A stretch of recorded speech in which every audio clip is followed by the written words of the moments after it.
ರಾಜ್ಯ ಸರ್ಕಾರದ ಜಿಲ್ಲಾಧಿಕಾರಿಗಳು ಹಳ್ಳಿ ಕಡೆಗೆ ಪೈಲಟ್ ಯೋಜನೆ ಬ್ರಹ್ಮಾವರ ತಾಲೂಕಿನ ನಾಲ್ಕೂರು ನೆಂಚಾರು ಗ್ರಾಮಗಳಲ್ಲಿ ಶನಿವಾರ ಆರಂಭಗೊಂಡಿತು.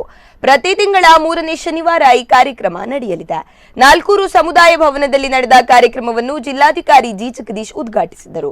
ಬಳಿಕ ಮಾತನಾಡಿದ ಅವರು, ಕಂದಾಯವಲ್ಲದ ಇತರ ಇಲಾಖೆಗಳ ಸಮಸ್ಯೆಗಳನ್ನು ಬಗೆಹರಿಸಲು ಸರ್ಕಾರ ಉದ್ದೇಶಿಸಿ ಆಡಳಿತವನ್ನು ಜನರ ಕಡೆಗೆ ಒಯ್ಯಲು ನಿರ್ಧರಿಸಿದೆ. ಸ್ಥಳದಲ್ಲಿಯೇ ಸಮಸ್ಯೆ ಬಗೆಹರಿಸಲು ಯತ್ನಿಸುತ್ತೇವೆ, ಇಲ್ಲವಾದರೆ ಕಾಲಮಿತಿಯಲ್ಲಾದರೂ ಇತ್ಯರ್ಥಪಡಿಸಲಾಗುವುದು ಎಂದರು.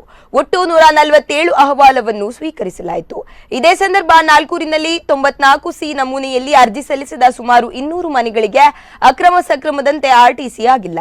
ಆಶ್ರಮ ಮನೆ ನಿರ್ಮಿಸಲು ಆಗುತ್ತಿಲ್ಲ, ಜನವಸತಿ ಪ್ರದೇಶಗಳಿಗೆ ರಸ್ತೆ ನಿರ್ಮಿಸಲು ಆಗುತ್ತಿಲ್ಲ ಎಂದು ಜಿಲ್ಲಾ ಪಂಚಾಯತ್ ಸ್ಥಾಯಿ ಅಧ್ಯಕ್ಷ ಪ್ರತಾಪ್ ಹೆಗಡೆ ಮರಾಳಿ ಕಳವಳ ವ್ಯಕ್ತಪಡಿಸಿದ ಘಟನೆ ಕೂಡ ನಡೆಯಿತು.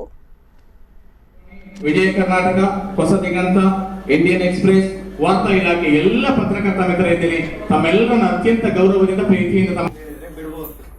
99 ಯಾಕೆ ಬಿಟ್ಟಿದ್ದೀವಿ? 99 ಬಂದ್ರೆ ಗೊತ್ತಿಲ್ಲ ರೀ. ಕೊಟ್ಟಿದ್ದಾರೆ ಬಿಡಿ. ಆದ್ರೆ ಇವರು ಪಾಪ ಅವ್ರ ಮಕ್ಕಳು ಕೂಡ ಹೇಳಿದ್ರೆ ಅಲ್ಲ ಮಾಡಿ ಕೊಡ್ತೇವೆ ಅಂತ ಹೇಳಕ್ಕೂ ಇವ್ರ ಹೆಚ್ಚಿನ ಪಕ್ಷ ನೋಡಿದ್ರೆ ಅಡ್ವಾನ್ಸ್ ಪೊಸಿಷನ್ ದಾಖಲೆಗಳೆಲ್ಲ ಎಷ್ಟು ಹಳೆಯದಿದೆ ಇಲ್ಲಿ ಇದ್ದಾರೆ ಅನ್ನೋದಕ್ಕೆ